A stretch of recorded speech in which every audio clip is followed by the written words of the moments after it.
તો જમ્મુ કાશ્મીરમાં અરવલ્લીના તમામ યાત્રાળુઓ સુરક્ષિત છે। યાત્રાળુઓએ શ્રીનગરથી વહીવટીતંત્રનો આભાર માન્યો છે। વહીવટીતંત્ર દ્વારા તમામ વ્યવસ્થાઓ કરવામાં આવી છે તે પ્રકારનું નિવેદન પણ યાત્રાળુઓ દ્વારા આપવામાં આવ્યું છે।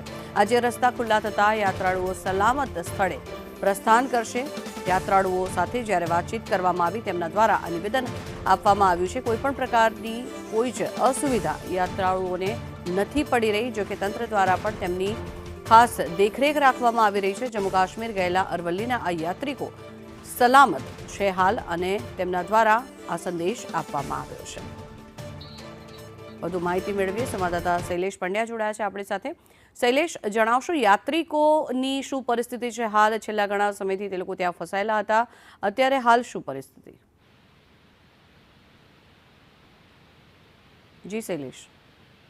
શ્રીનગર યાત્રાએ ગયા હતા, ત્યાં ભારે ભૂસ્ખલન થવાના કારણે રસ્તા બંધ હતા, તેઓ ફસાયા હતા। અરવલ્લી જિલ્લા કલેક્ટર પ્રશસ્તિ પરીખે ત્યાં શ્રીનગર કલેક્ટર સાથે વાતચીત કરી અને તમામ યાત્રિકોની જે વ્યવસ્થા કરાઈ હતી, જમવાની પણ વ્યવસ્થા કરાઈ હતી। યાત્રિકોએ પણ વિડીયો દ્વારા જણાવ્યું છે કે જિલ્લા કલેક્ટરનો અમે આભારી છીએ।